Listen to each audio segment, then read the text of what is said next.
जब तक उसे अपना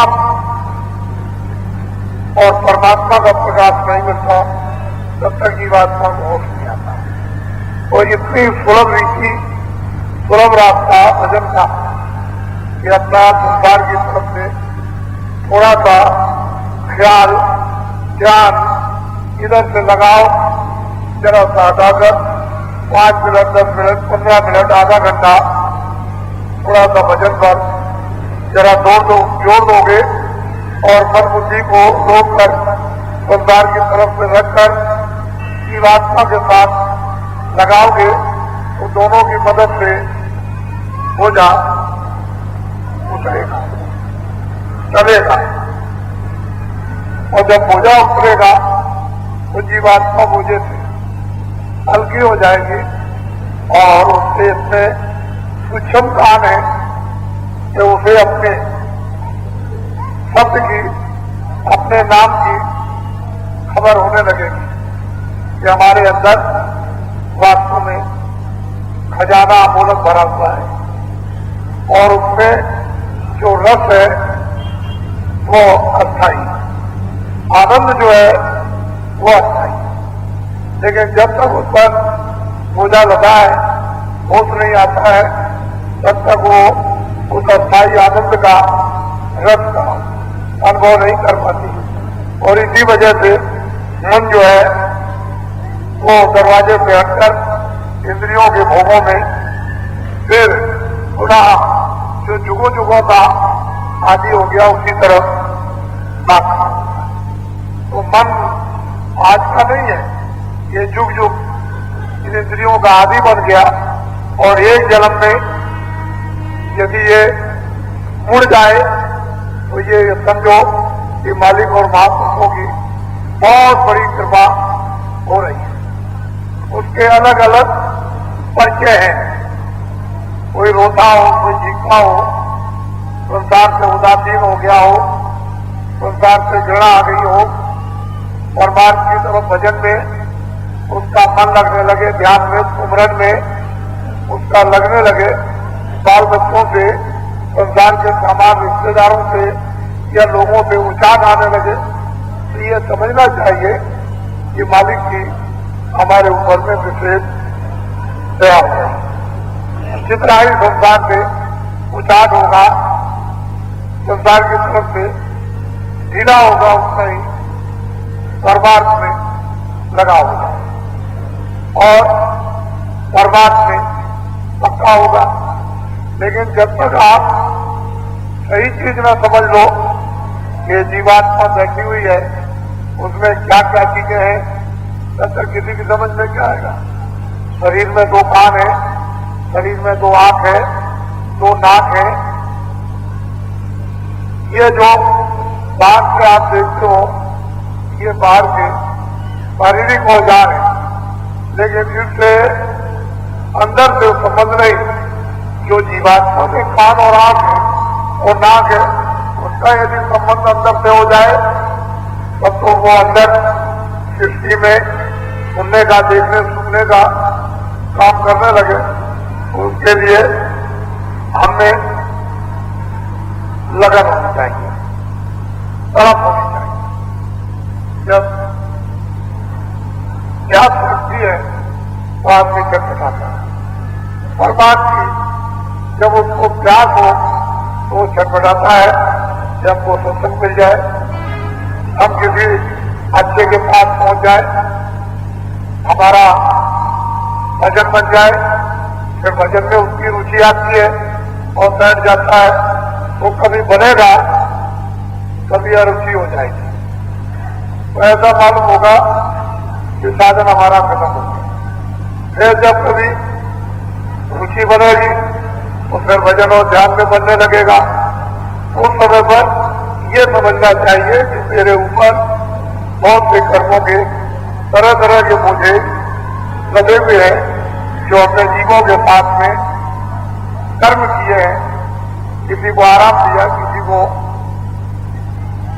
रुलाया, किसी को तड़पाया, किसी के साथ कत्लेआम किया, किसी को भोजन कराया, किसी की रक्षा की। ये अच्छे और बुरे दोनों के बोझे जो जीवात्मा में लगे हुए हैं वो अच्छाई का भी देना पड़ता है और बुराई का भी। पाप और पुण्य इन दोनों का अदला और बदला एक दूसरे को देना पड़ता है। साधक की समझ में ये गूढ़ रहस्य जो भेद है वो समझ में जब तक नहीं आएगा जब तक कि साधक का भजन और ध्यान उसका न बनने लगे, दृष्टि जब तक दृष्टि न खुलने लगे और कान जब तक न खुले तब तक उसको ये रहस्य ये रात समझ में नहीं आता। और जब खुलने लगता है, दिखाई देने लगता है तो ये राज उसकी समझ में शुरुआत हो जाती है। तो अपने लोगों को हर हालत में कहीं भी रहो, कहीं काम करो, खेत में करो, दुकान में करो, दफ्तर में करो, जब और चीजों के लिए समय मिल जाता है तो हमको मिनट 2 मिनट 5 मिनट 10 मिनट समय हमको मिलता ही है। हम कहीं भी बैठकर खड़े होकर किसी जगह भी हम कर सकते हैं, क्योंकि बैठ करके भी कर सकते हैं, खड़े होकर भी कर सकते हैं और लेट के भी कर सकते हैं और एकांत में भी कर सकते हैं। कुछ ऐसी साधनाएं होती है कि सबके सामने भी कर सकते हैं और किसी को पता न चले कि ये क्या कर रहा। तो सब चीज है, लेकिन करने वाले के लिए जो नहीं करना चाहते तो संसार के चक्करों में बस सोच कर वही आ जाते।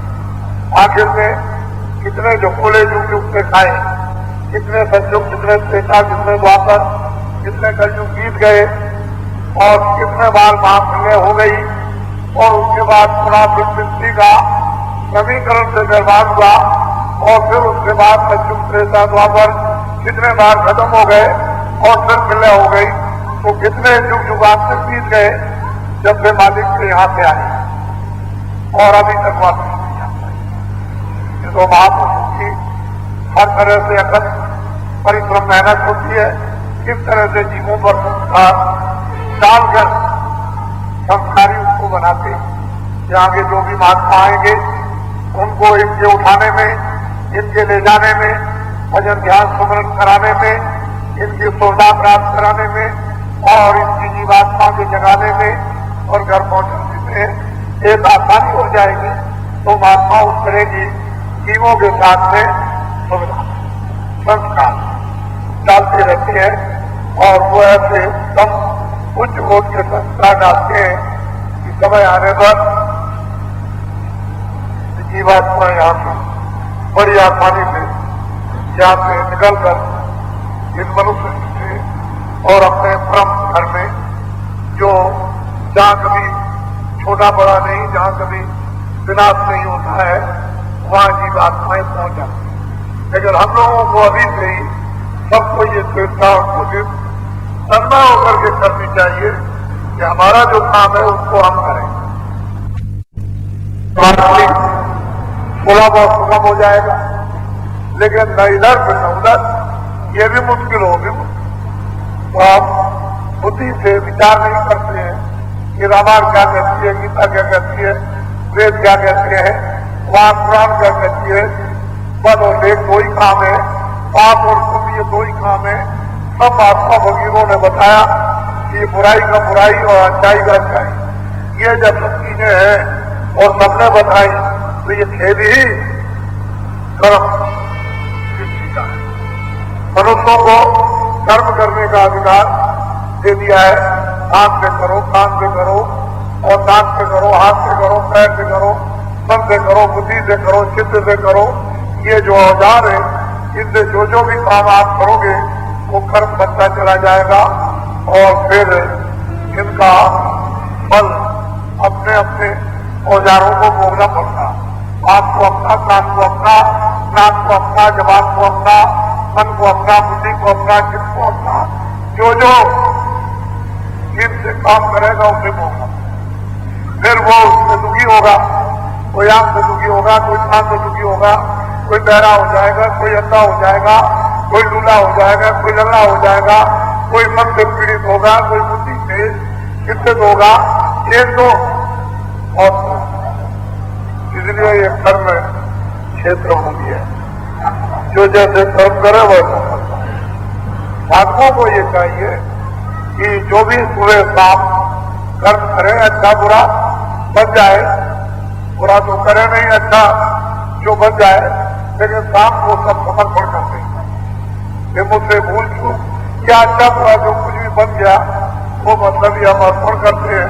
हमको यदि मालूम है कि अच्छा है बुरा क्या है, तो मालिक इसमें आपके ऊपर दया करेगा और आपकी मदद करेगा, सहयोग देगा, जिससे कि बुद्धि आपकी परिपक्व विवेक में आ जाए और मन आपका चित्त इधर उधर न बने। तो हर हालत में जब साधक मालिक की दया ही मांगता है तो कृपा होने लगती है और कृपा का स्रोत दरवाजे में। जब